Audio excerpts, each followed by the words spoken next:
The apartment is cold and dim, abandoning its natural purpose of shelter for something more fitting. A cage. Dust particles swirl in slim beams of light, scattered clothes settle in new homes outside of drawers, and dishes mirror the Tower of Babel within a dirty sink. The cage is too well lived in, to where the second law of thermodynamics reigns supreme, and disorder is king. Samuel stands facing a window with a phone pressed to his ear.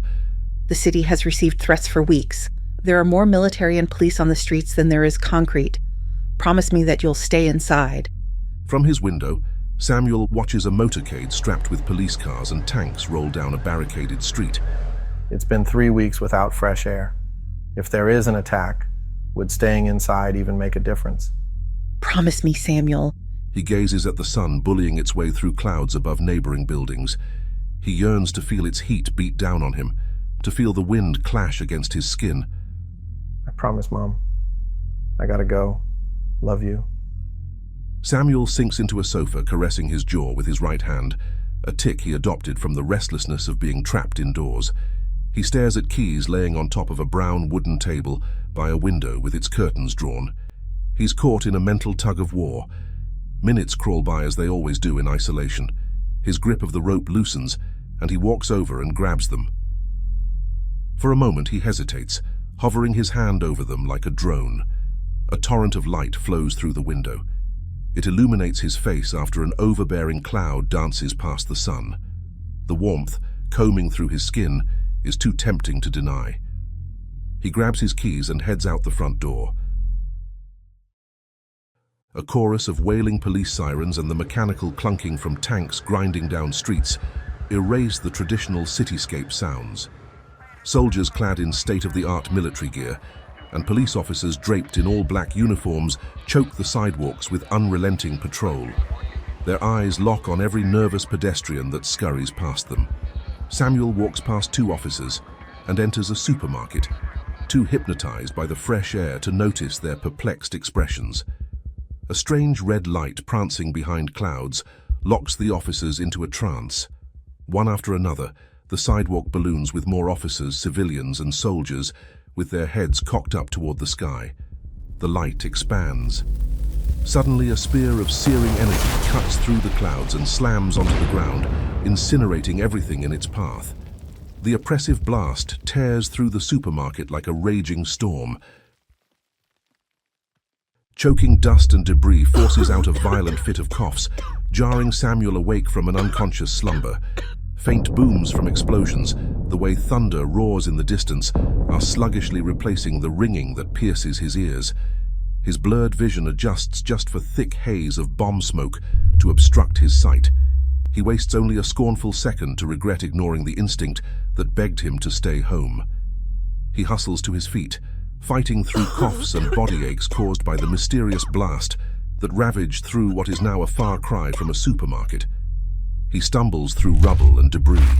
He feels his way through the opaque bomb smoke, careful to avoid gaping holes and crushing blows from the collapsing ceiling.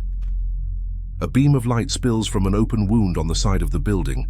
The smoke shields Samuel from a clear view of the city. A blessing, he believes, that buys him time to ready his speeding heart for a sight worse than the one that welcomed him. He walks toward it. The closer he gets, the more the ceiling recedes, showing a sky full of clouds the color of rust. He jerks behind a half-standing wall to hide from a muffled rumble, as if submerged in water. Its growl originates from behind the thick clouds. After a while, it hovers away, the rumble growing weaker. He fights through the smoke blanketing the jagged-edged hole in the building and is met with a war-torn city. Staying home would have made no difference. The city marches to a militarized drum. Police cars flank patrolling tanks, grinding past heavily guarded sidewalks beneath skyscrapers too congested to enter. Now it is flatlined, beaten to ash and memory. He squints, raising his hand above his eyes in a makeshift visor to shield them from the light. Several blocks down, there are silhouettes of tanks and soldiers stampeding through the rubble. Whether they are allies or enemies, he could not tell. But the rubble beneath his feet is vibrating, and his instincts are shouting that the weeping sky will soon call his name. So he runs down the leveled avenue toward the shadow military. The city exhales with thunderous explosions and rumblings in the sky, but the ruins lack a pulse. He scales scorched rubble, curls around blazing fires, leaps over broken concrete. He sprints, then hides to survey the sky, then sprints again. A delicate balance, like walking on a tightrope. The thud of gunfire is getting louder. He's close. Without warning, a circular shadow darkens the clouds above him. His stomach plummets 100 feet as the rumbling shakes the surrounding rubble. Goosebumps spread like wildfire through his shivering flesh. He military crawls under a slab on fallen concrete, skidding his forearms against the broken ground. There is barely any room for him to squeeze through. He tries to steal a breath, but the concoction of smoke and debris polluting the air cause sharp pangs in his throat. He closes his eyes as if it will make the blast any less painful, but the soaring beast fails to register this speck of life. Searching for its next meal, it hovers towards something much more filling. The military at the end of Samuel's foot race. In the distance, Samuel hears a bubbling electronic whine followed by an echoing sizzle and a deep resonating pound against concrete. A concussive shockwave travels several blocks, passing over Samuel's concrete shelter. Then nothing. The silence, imposing as it is empty, feels less comforting than the gunfire. Whether they were allies or enemies he still did not know, but reaching the military was his best chance for survival. Samuel crawls out from under the concrete and springs toward the origin of the blast to check for signs of life. What he sees is a graveyard, tanks burnt to a crisp instead of tombstones, small batches of flames on the ground rather than freshly picked flowers, and skeletons, enough to convince him that this wasn't friendly fire from the enemy above. He walks through a thick haze of smoke, snapping cracked bones with the weight of his steps. He crouches down to touch a skull, only for it to crumble into dust. The pebbles on the ground began to vibrate from the resonance of a familiar rumble. Samuel points his head toward the sky. There is no shadow, only a ball of light climbing through the clouds, just like the sun he had so desperately longed to feel.